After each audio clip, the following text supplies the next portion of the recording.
जय हिंद दोस्तों। हम पढ़ रहे थे मंगल की शिक्षण विधियाँ। शुरुआत से हमने शुरू करा था, यानी book number page number first से शुरू करा था हमने। तो पेज नंबर 7 से लगाकर पेज नंबर 16 तक अपन पढ़ चुके थे। आज अपन आगे कंटिन्यू करेंगे पेज नंबर 16 से लगाकर पेज नंबर 24 तक। जो भी मंगल की बुक में गिवन है वो आज अपन पढ़ेंगे। तो जिसमें कि कुछ शिक्षण विधियों के बारे में बताया गया और एनसीएफ 2005 के बारे में बताया गया है। तो इन चीज़ों के बारे में आज अपन पढ़ेंगे, यानी एनसीएफ 2005 के बारे में थोड़ा इसमें डिटेल बताई गई है इन पेजों के दौरान। और थोड़ा सा अपने शिक्षण विद्या बताई गई, 4 शिक्षण विद्या बताई गई, विश्लेषण है, संश्लेषण है, आगमन दिगमन है। और इसी बीच में एक इन एनसीएफ 2005 के लेसन को समझाया गया है। तो इन चीज़ों को अपन देखेंगे, आज कवर करेंगे अपन। तो शुरू करते हैं, अपन याद करना शुरू करते हैं। सबसे पहले अपन एनसीएफ 2005 देखेंगे। एनसीएफ 2005 में कुछ परिभाषाएं बताई जाती है, यानी कि एनसीएफ 2005 से पहले कुछ परिभाषाएं बताई जाती है कलाकार के बारे में। कलाकार शब्द जैसे ही देखा मेरे मुंह से निकल गया। कलाकार ने देखो अपन कुछ परिभाषा पढ़ेंगे, पाठ्यक्रम को लेकर कुछ परिभाषा दी गई। पाठ्यक्रम को लेकर कनिंघम क्या कहते हैं, सेमोल क्या कहते हैं, सामान्यतः क्या जनरल पॉइंट ऑफ व्यू होता है पाठ्यक्रम को लेकर, फ्रोबेल, क्रोएनक्रो, शाने, सेलर। और सामान्यतः फिर डबल से बताया जाता है। सामान्यतः मतलब एक ओवरऑल देखेंगे पाठ्यक्रम आखिरकार होता क्या है। तो पाठ्यक्रम की उत्पत्ति करिकुलम शब्द से हुई, जिसका मतलब दौड़ का मैदान होता है। कनिंघम देखो, हमें ट्रिक से चीज़ें याद रखनी है, ताकि कुछ ऐसी टेक्निकल चीज़ें होती है वो तो हमें याद रखनी होती है। कॉन्सेप्चुअल चीज़ें अपन आसानी से याद रख सकते हैं कॉन्सेप्ट क्लियर करके, लेकिन जो थोड़ी फैक्चुअल चीज़ें होती है, थोड़ी टेक्निकल चीज़ें होती है, उनको हमें ट्रिक के थ्रू याद रखने की कोशिश करनी होती है। तो चलिए अपन शुरू करते हैं। सबसे पहले कनिंघम आ जाता है, सेमोल आ जाता है, समूह आ जाता है। यानी कनी यानी किस समूह में सामान्य से लोग रहते हैं, किस समूह में सामान्य से लोग हैं। और बेल, कौवा, शाने और सेलर, यानी कि बेल और कौवा दोनों शाणे, यानी किसी शाणे सेलर यानी कि विक्रेता को कोई सामान बेच देते। मान लो तो बेल और कौवा किसी शाणे विक्रेता को कोई सामान बेच देते। हमें चीजें बस थोड़ी सी याद रखनी है कि हाँ इनसे कौन सी परिभाषा आती है। कनिंघम क्या कहते हैं, कलाकार के हाथ में साधन कहते हैं। कनिंघम यानी कंघा, देखो कंघे की साउंड डाली ना, तो कंघा कहाँ होता है, हम हाथ में ही तो लेते कंघा। उसका सेमोल के द्वारा कमरे के ज्ञान तक सीमित नहीं है पाठ्यक्रम। सेमोल यानी समूह का बैठा हुआ है, कमरे में बैठा हुआ, तो कमरे के ज्ञान तक सीमित नहीं। उसका सामान्यतः परिभाषा क्या होती है, हर स्थान पर अध्यापक और विद्यार्थी में ज्ञान का आदान प्रदान। यानी सामान्यतः जनरल, ये तो जनरल सी बात है कि अध्यापक और विद्यार्थी आपस में मिलेंगे तो ज्ञान का एक्सचेंज तो होगा ही होगा। तो सामान्य सी बात आ जाती है। फ्रोबेल के द्वारा क्या करते हैं, मानव जाति का समूह ज्ञान। यानी देखो तुम्हें शर्म आनी चाहिए, एक बेल ने भी मानव जाति का ज्ञान प्राप्त कर लिया और हम पढ़ नहीं पा रहे, हम कहते हैं कि हमसे पढ़ाई नहीं होती। तो फ्रोबेल ने समूचा ज्ञान। उसको कौवे ने क्या कहा, अंदर बाहर। कौवा कमरे में कभी अंदर आ रहा है, कभी बाहर जा रहा है, कभी अंदर आ रहा है, कभी बाहर जा रहा है। उसके बाद शाने ने क्या कहा, व्यवहार का योग कहा। यानी कि व्यवहार का, यानी शाणे व्यक्ति जो होते हैं वो अपनी शाणपंथी से, यानी अपने व्यवहार से सारा काम चला लेते हैं। यानी कि बोल के कहते हैं ना कि बोलने वाले के तो मतलब बुरी चीज भी बिक जाती है। तो शाणे व्यवहार का योगदान कहते हैं। और सेलर क्या कहते हैं, सभी प्रयासों का योगदान कहते हैं। सेलर यानी टेलर, यानी आपको टेलर बनने में बहुत ज्यादा इफर्ट लगा, आपने अपना सारा प्रयास लगाया जब जाके आप टेलर बने। उसके बाद सामान्यतः में क्या कहा जाता है, अनुभव का क्रमबद्ध और श्रेणीबद्ध ढंग ही पाठ्यक्रम। एक बेसिक सी परिभाषा ये है कि अनुभव का जो व्यवस्थित तरीके से, क्योंकि बुक में व्यवस्थित तरीके से दिया होता है, तो अनुभवों का व्यवस्थित और क्रमबद्ध तरीके से अध्ययन करने को ही अपन पाठ्यक्रम कहते हैं। तो ये थोड़ी सी परिभाषा थी। उसके बाद एनसीएफ 2005 के 5 चैप्टर आते हैं। अब चैप्टर के नाम क्या है, परिप्रेक्ष्य है, सीखना और ज्ञान है, स्कूल की अवस्थाएं हैं, दिन कक्षा का वातावरण है, दिन सुधार है। क्या है इसमें, परिप्रेक्ष्य देखो कैसे याद रखना है, ये भी कुछ चीजें हमें याद रखनी होती है। परी सीखने के लिए स्कूल जाती है, यानी देखो परी से परिप्रेक्ष्य सीखने के लिए स्कूल जाती है, कक्षा में जाती है, लेकिन उसके व्यवहार में तो कोई सुधार हुआ ही नहीं, मतलब कुछ भी नहीं सीख पाई वो। तो ट्रिक क्या है अपनी, परी सीखने के लिए स्कूल जाती है और कक्षा में जाती है, लेकिन कोई सुधार नहीं हुआ। तो ये 5 लेसन आते हैं जो एनसीएफ 2005 के थ्रू पढ़ाए जाते हैं। एनसीएफ 2005 में इन 5 लेसनों का जिक्र किया गया। अब इन हर एक लेसन में कुछ ना कुछ बताया गया है, चाहे कक्षा के बारे में बताया गया है। जो लेसन है उनसे रिलेटेड उनमें कुछ बातें बताई जाती है। परिप्रेक्ष्य में क्या बताया गया, सर कबड्डी। देखो मैं चीजें याद रखनी है तो कुछ टेक्निकल चीजों को याद रखने के लिए कुछ ना कुछ लिंक जोड़ना होता है। परिप्रेक्ष्य में क्या बताया जाता है, सर कबड्डी, यानी कि सर, किसी ने पूछा कि तुम कल स्कूल क्यों नहीं आई थी, कल स्कूल क्यों नहीं आई थी तुम, परसों वैसे ही छुट्टी थी। तो उसने कहा कि सर मैं कबर्ड साफ करने में बिजी थी, इस वजह से यहाँ पाई। तो सर कबड्डी यानी सर से ये स्कूल के बारे में बताते इसमें, और र से ये रटन प्रणाली के बारे में, मतलब स्कूल बाहरी जीवन से जुड़ा हुआ होना चाहिए। रटन प्रणाली परीक्षा का आधार नहीं होना चाहिए। के से केंद्रित यानी अध्यापक केंद्रित नहीं होना चाहिए। पी से परीक्षा लचीली होनी चाहिए। डी से देश के उसमें मतलब आदर्श मूल्य शामिल होने चाहिए। देश के प्रति अपनापन जैसी फीलिंग, इमोशन जागे, ऐसा हमारा पाठ्यक्रम होना चाहिए। इस तरीके की बात बताई जाती है। वैसे ये तो हमें ऐसे भी याद रह सकते हैं, लेकिन कुछ एग्जैक्ट चीजें हमें याद आ जाए एक्यूरेट टाइम पे, इस वजह से कुछ ट्रिक्स काम करती हैं। उसके बाद सीखना और ज्ञान, इसमें बेसिकली ज्यादा कुछ खास बताया नहीं जाता, दूसरे चैप्टर में कुछ खास बताया नहीं जाता। अब तीसरा चैप्टर स्कूल की अवस्था है। स्कूल की अवस्था में क्या बताया जाता है, स्कूल की अवस्था में बताया जाता है कि हमें स्कूल में कौन से सब्जेक्ट पढ़ाने चाहिए, इसके बारे में बताया जाता है। कि तीसरे तक आप पर्यावरण कैसे पढ़ाओगे, तीसरे तक पर्यावरण के रूप में पढ़ाओगे। जैसे आप 8वीं में आ जाओगे तो पर्यावरण को इंटरनली डिवाइड कर दोगे, भूगोल है, राजनीति विज्ञान है, सामाजिक विज्ञान इतिहास है, इस तरीके से। 10वीं में आओगे तो ये डिवाइडेशन थोड़े से और ब्रॉड हो जाएंगे, समाजशास्त्र और अर्थशास्त्र 2 विषय जुड़ जाएंगे। उसके बाद कला शिक्षा पढ़ाई जानी चाहिए, स्वास्थ्य एवं शारीरिक शिक्षा, शांति के लिए शिक्षा, ये सारे कॉन्सेप्ट यानी स्कूल में पढ़ाए जाने चाहिए। सामाजिक विज्ञान पढ़ाओ तो अलग अलग तरीके से बांट के पढ़ाओ, कला शिक्षा पढ़ाओ, स्वास्थ्य एवं शारीरिक शिक्षा, शांति के लिए शिक्षा, ये सारी चीजें 4 चीजें पढ़ानी चाहिए, स्कूल में पढ़ाई जानी चाहिए कंपलसरी तरीके से। और उसके बाद परीक्षाओं के बारे में अगला अपना परीक्षाओं के बारे में बताता ना अगला लेसन। परीक्षाओं के बारे में क्या बताया जाता है कि फर्स्ट और सेकंड में कोई परीक्षा होनी नहीं चाहिए, और कक्षा 3 से लगाकर के 8 तक में आप ले सकते हो। पहली दूसरी में कोई परीक्षा नहीं लोगे, लेकिन 3 से लगाकर 8 तक में आप लिखित मौके की किसी भी तरीके की परीक्षा ले सकते हो। और 5वीं में आकर आप रिजल्ट देना शुरू करोगे। 7वीं में आकर स्थानीय परीक्षा जो स्कूल में होती है वो हो सकती है। उसके बाद 12वीं तक आते तो स्व आकलन भी हो सकता है, यानी बच्चों को आप एक रिपोर्ट कार्ड दोगे, बच्चा खुद फिलअप करेगा उसमें, ऐसे स्व आकलन भी होता है अपने 9वीं से लगाकर 12वीं तक में। कक्षा के वातावरण में क्या बताया जाता है, देखो कक्षा के वातावरण में बताया जाता है कि कक्षा में कितने घंटे पढ़ने चाहिए, और कक्षा में होमवर्क दिया जाना चाहिए कि नहीं दिया जाना चाहिए, ये बताया जाता है।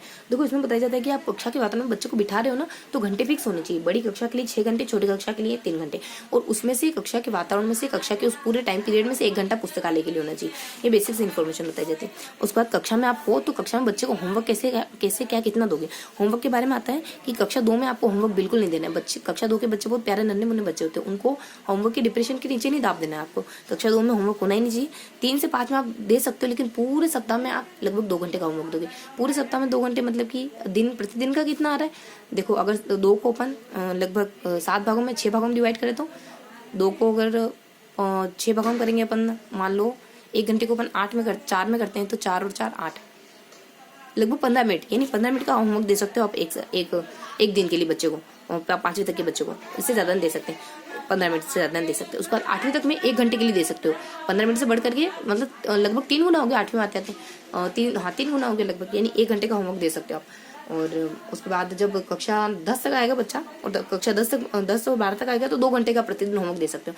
इतना होमवर्क इनफ है एक बच्चे के लिए, यानी कि 5वीं तक में आप खाली 15 मिनट का दोगे। जैसे ही 8वीं तक आ जाएगा तो आप उसको 3 गुना कर दोगे, लगभग 1 घंटे का दे सकते हो पर डे के हिसाब से। और 9वीं 10वीं में आप 9वीं 10वीं और 11वीं 12वीं में आप 2 घंटे का होमवर्क दे सकते हैं। उसके बाद सुधार, जो अंतिम चैप्टर का नाम है अपना सुधार, और मतलब कि चैप्टर 5वें चैप्टर का नाम क्या है, तो देश आया था ना, रटंत्र प्रणाली और देश। देखो अपने चैप्टर के नाम देखे थे यहाँ पे, चैप्टर के नाम क्या आता है अपने, तो परी ने सीखने के लिए स्कूल जाती है, कक्षा में जाती है, लेकिन उसमें कोई सुधार नहीं होता। तो अपन लास्ट चैप्टर पे पहुंच गए, सुधार में क्या बताया जाता है कि आपको अगर बच्चों को सुधार करना है तो बोर्ड परीक्षा मत लो। बोर्ड परीक्षा से बच्चे डिप्रेस्ड होते हैं, ना तो आप 5वीं में लोगे, ना 8वीं में लोगे, ना आप 5, 8 और ना आप 11 में लोगे, और ना ही आप 10वीं में लोगे। 5, 8, 10 और 11 में बोर्ड परीक्षा नहीं होनी चाहिए, निषेध करता है। और पूर्वकता का सिद्धांत की जो बात जिस स्तर पर सिखाई जानी चाहिए ना, उसी स्तर पर सिखानी चाहिए। ऐसा नहीं कि बच्चा छोटे से स्तर पे, थोड़े से बहुत निचले स्तर पर टफ चीजें सिखा रहे हो और बहुत हाई स्तर पे चला गया तो आप बेसिक से चीजें सिखा रहे हो, ऐसा नहीं करना है। उसके बाद खुली पुस्तक परीक्षाओं को खुली पुस्तक में कन्वर्ट कर देना। ये ऐसे पूछेंगे खुली पुस्तक परीक्षा के बारे में कौन से चैप्टर में वर्णन है, तो 5वें चैप्टर में वर्णन है। उसके बाद व्यावसायिक शिक्षा अगर बच्चों को देनी है तो 16 साल से कम उम्र के बच्चों को मत दो, क्योंकि इससे पहले का जो बच्चा होता है वो उतनी उस लेवल पे नहीं पहुंचा होता है कि वो व्यावसायिक शिक्षा के बारे में अच्छे से समझ पाए। उसके बाद ये देखा आप लोगों ने एनसीएफ 2005 के बारे में, तो उन्होंने फर्स्ट इसमें देख लिया एनसीएफ 2005 के बारे में। बेसिक से परिभाषा देखी अपनों ने कि पाठ्यक्रम की क्या क्या परिभाषाएं होती है। उसके बाद बेसिक से 5 चैप्टर देखे अपनों ने जो एनसीएफ 2005 के। उन 5 चैप्टरों में कुछ सामान्य से जानकारी बताई जाती है, उन 5 चैप्टरों से जुड़ती हुई कुछ जानकारी बताई जाती है, उसके बारे में देखा। अब सेकेंडली इसमें बताया गया जो इस पेज यानी कि लगभग पेज नंबर 16 से लगाकर पेज नंबर 24 तक जो भी गिवन है ना, वो सारा कुछ अपन इसमें पढ़ेंगे। तो गणित की कुछ पाठ योजना आती थी। पाठ योजना यानी कि पाठ पढ़ाने से पहले आप जो भी पूरी प्लानिंग करते हो उसी को पाठ योजना कहते हैं। तो हर एक व्यक्ति ने अपने अपने तरीके से बताया है कि आपको पाठ कैसे पढ़ाना चाहिए, बच्चों को क्लास में जाके कैसे पाठ से इंट्रोडक्शन कराना चाहिए। इसके लिए हर्बर्ट आते हैं, किलपेट्रिक आते हैं, ये अपना तरीका बताते हैं। किलपेट्रिक अगर आपसे पूछे कि कैसे पाठ पढ़ाना चाहिए तो आप भी अपना कुछ पॉइंट ऑफ व्यू रखोगे। तो हर्बर्ट क्या कहता है इसको लेकर, किलपेट्रिक क्या कहता है इसको लेकर। और मूल्यांकन उपागम, यानी मूल्यांकन उपागम कोई व्यक्ति है उसने दिया तो ये कौन देता है, और इस व्यक्ति के द्वारा क्या बताया जाता है कि पाठ पढ़ाने का क्या तरीका होना चाहिए। मोरिसन पाठ पढ़ाने का क्या तरीका बताते हैं। एनसीईआरटी उपागम क्या बताता है कि पाठ पढ़ने का क्या तरीका होना चाहिए। यानी 5 तरीके से अपन लेसन को अच्छे से रिप्रेजेंट कर सकते हैं, बच्चों को समझ आ जाए इस तरीके से। तो 5 तरीके कौन कौन से ये देखना में, कौन से 5 तरीके। हर्बर्ट कहता है कि आप जब भी पाठ पढ़ाओ ना तो बच्चे के पूर्व ज्ञान को बहुत ज्यादा वैल्यू दो, कि बच्चों को पहले से कितना आता है उसी के आगे तो आप कंटिन्यू करोगे। और इसी उपागम को इन्होंने पंचपदी, इन्होंने 5 एक प्रोसेस बताई कि आप पाठ पढ़ाओ ना, सबसे पहले ये करो, फिर ये करो, फिर ये करो, फिर ये करो, फिर ये करो, इस तरीके से 5 पूरी प्रोसेस बताई।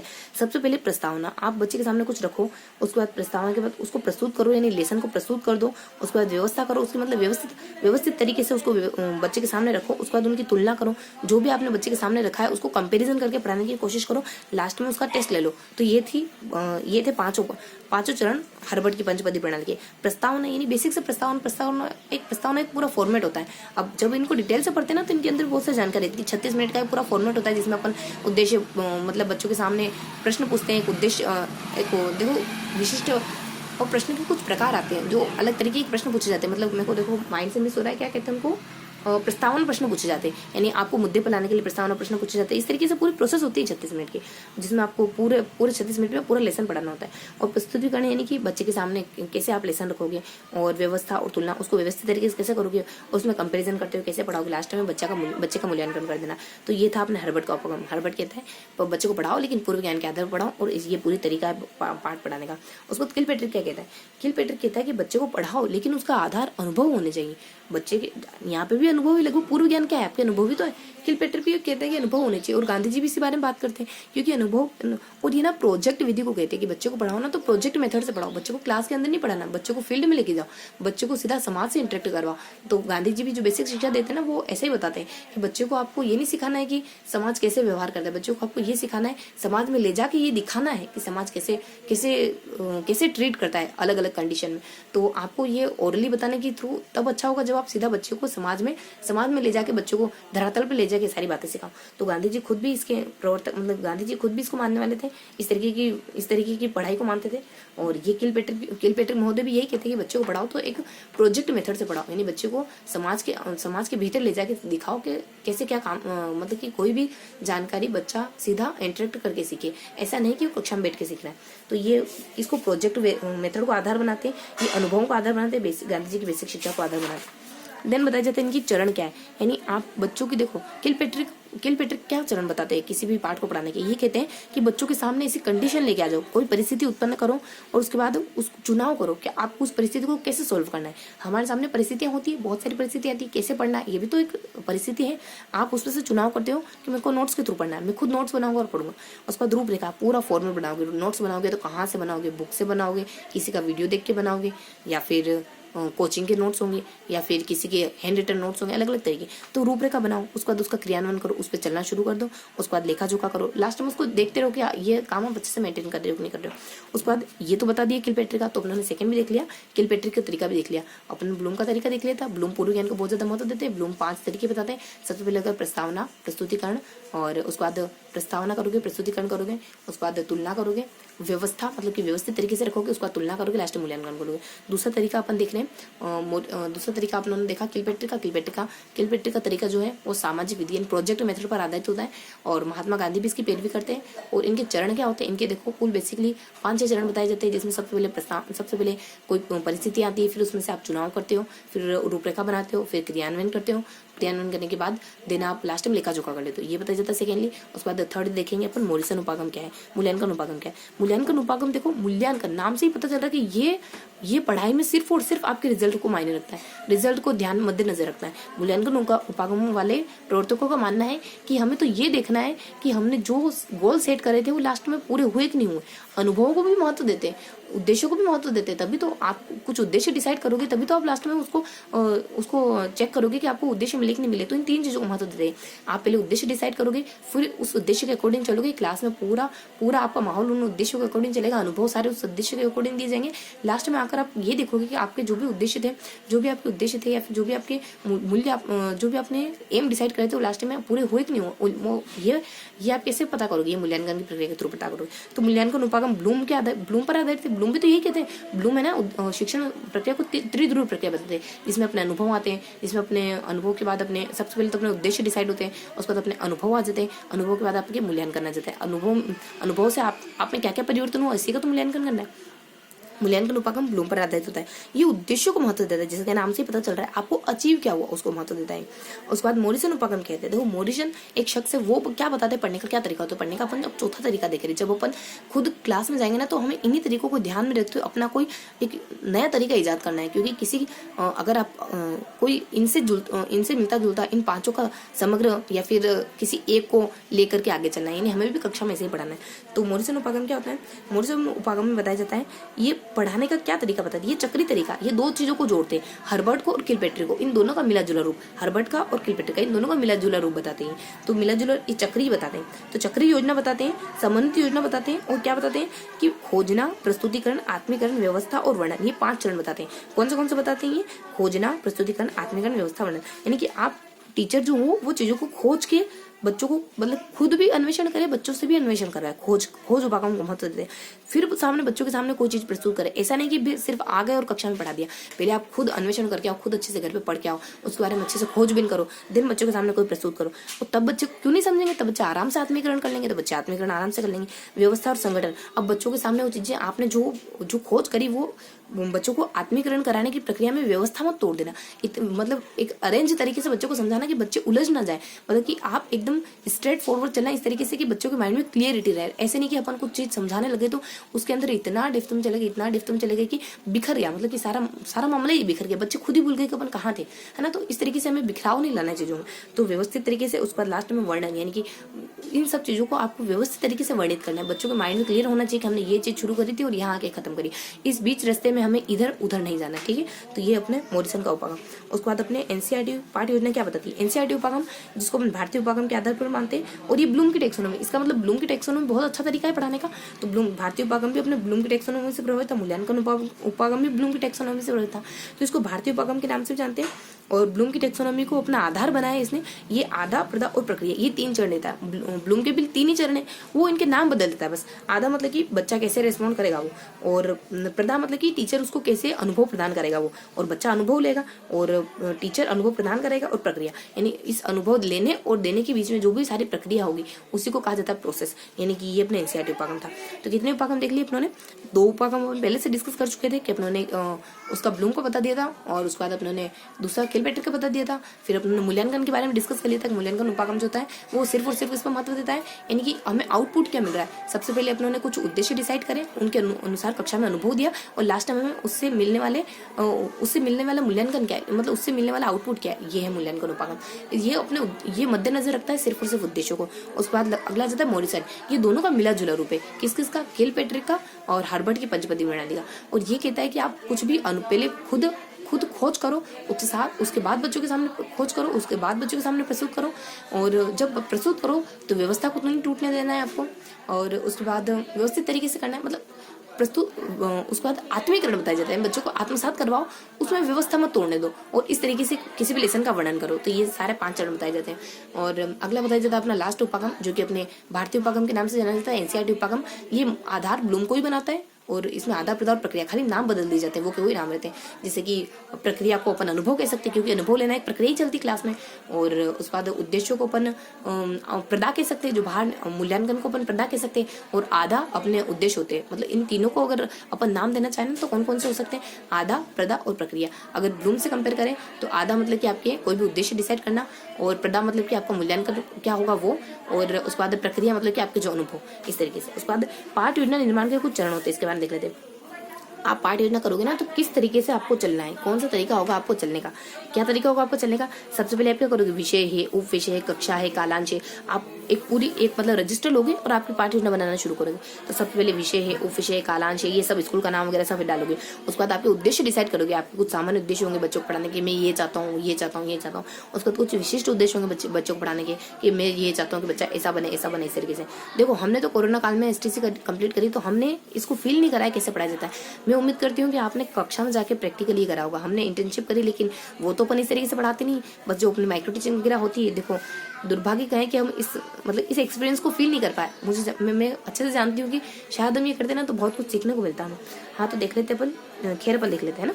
तो विषय और उप विषय और कक्षा और कालांश ये सब बताया जाता है। उसका सामान्य उद्देश्य, विशिष्ट उद्देश्य, उसका सहायक सामग्री शिक्षण विधि, मतलब आपकी कंटेंट अब देखना है कि हम पढ़ाएंगे कैसे बच्चों को। तो आपकी सहायक सामग्री आपको इकट्ठी करनी है, शिक्षण विधि माइंड में ले आने की, किस शिक्षण विधि से पढ़ाएंगे। देन आप कक्षा में आ गए, थोड़ा सा आपने कक्षा से पहले ये सारी तैयारी कर ली, आप कक्षा में आ गए।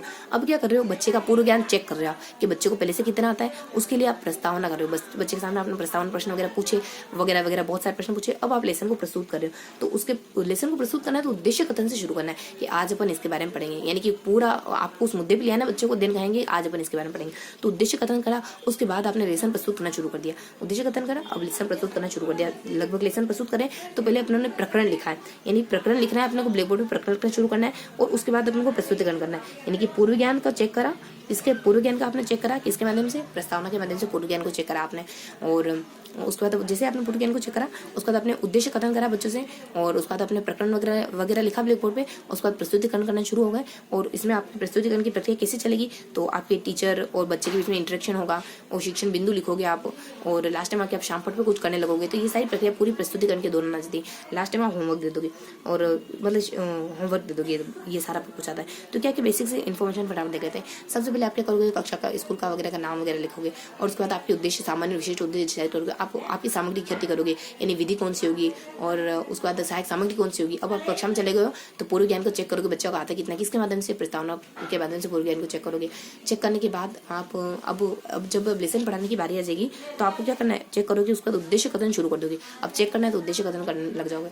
उसका देन आप करोगे प्रस्तुतिकरण। प्रस्तुतिकरण से पहले आप उद्देश्य कथन और प्रकरण लिखना है, ये सारे काम करोगे। उसके बाद आप प्रस्तुत करना शुरू कर दोगे। लेसन को प्रस्तुत करा तो आपके टीचर के और स्टूडेंट के बीच में इंटरेक्शन होता चला जाएगा, और लास्ट में छठे चरण में आके आपको लगभग होमवर्क दे देना बच्चों को। तो ये अपने पाठ योजना के निर्माण की पद्धति है। उसके बाद शिक्षण विधियों के बारे में देखना। देखो शिक्षण विधि अपने कौन कौन सी शिक्षण विद्या देखेंगे अपन, विश्लेषण, संश्लेषण, आगमन और निगमन। विश्लेषण विधि इनकी बेसिक से इन्फॉर्मेशन लेते हैं। क्या होता है विश्लेषण विधि, किसी भी चीज को टुकड़ों में तोड़ करके पढ़ना। हमारे सामने एक सूत्र दिया गया था, उस सूत्र को हमने टुकड़ों में तोड़ तोड़ के पढ़ा, समझने की कोशिश करी, ये होता है विश्लेषण विधि। संश्लेषण विधि क्या होती है, वो टुकड़े पहले से आपके सामने थे, उन टुकड़ों को जोड़ करके आपने कोई चीज बना दी, ये होती है विश्लेषण विधि। उसके बाद आगमन विधि और निगमन विधि। आगमन विधि क्या होती है, आगमन विधि वो विधि होती है जब बच्चों के सामने आप उदाहरण रखते हो बहुत सारे, और दिन बच्चे किसी न किसी एक निष्कर्ष पर पहुंच जाते हैं। और निगमन विधि क्या होती है, निगमन विधि आपने बच्चों को पहले से निष्कर्ष रख दिया सामने, अब उनको बहुत सारे उदाहरणों पर जाना है, तो ये होती है निगमन विधि। तो देखना शुरू करते हैं अपन। सबसे पहले शिक्षण विधि की एक परिभाषा बता देते हैं। माध्यमिक शिक्षा आयोग क्या कहते हैं कि शिक्षण विधि चाहे कैसी भी हो, अच्छी हो या बुरी हो, वो क्या करती है, एक टीचर और एक बच्चे दोनों के बीच में घनिष्ठता उत्पन्न कर देती है, क्योंकि वही तो है जिसके माध्यम से आप पूरे 36 मिनट बच्चे से जुड़ते हो। तो विश्लेषण विधि क्या होती है, देखो विश्लेषण विधि में सामान्य से समझ देखेंगे, इसके गुण क्या हो सकते हैं, इसके दोष क्या हो सकते हैं, ये विधि क्या होती है, सामान्य से समझ देखेंगे। विश्लेषण विधि मैंने बताया कि चीजों को टुकड़ों में तोड़ करके पढ़ना, और जनरली ऐसा काम अपन गणित में करते हैं, चीजों को टुकड़ों में तोड़ करके पढ़ने की कोशिश अपन गणित में करते हैं। जैसे अपन रेखा गणित पढ़ते हैं, जैसे अपन अंक गणित पढ़ते हैं, तो हमें चीजों को टुकड़ों में तोड़कर पढ़ने की जरूरत होती है। क्योंकि जब भी रेखा गणित में ऐसे क्वेश्चन आते हैं कि मान लो त्रिभुज का योग 180 डिग्री है, त्रिभुज का पूरे तीनों कोणों का योग 180 डिग्री होता है, इसको प्रूफ करो, तो हमें चीजों को टुकड़ों में तोड़ना पड़ेगा। अपन कोई ना कोई तरीका लेंगे जिससे पूरा त्रिभुज है, तो उसको अपन मानने की कोशिश करेंगे कि इसका एक कोण है, एक कोण कितना हो सकता है, यानी न्यून कोण है, दूसरा न्यून कोण है। अगर उसको अलग अलग पार्ट्स में डिवाइड करेंगे, एक कोण दूसरा न्यून कोण जब जुड़ेगा तब क्या होगा, एक न्यून कोण मिलकर क्या बनते हैं, एक अधिक कोण भी बन सकता है, और सॉरी एक न्यून जब दो न्यून कोण जो होता है 90 डिग्री से कम, हाँ तो एक अधिक कोण भी बन सकता है। और उस बाद मतलब इस तरीके से सामान्य से जानकारी बताई जाती है। देखो इतना क्लियरिटी से तो मैं नहीं कह सकती, लेकिन हाँ 2 न्यून कोण जुड़ते तो अपने 180 डिग्री का कोण बन सकता है, 90 से कम।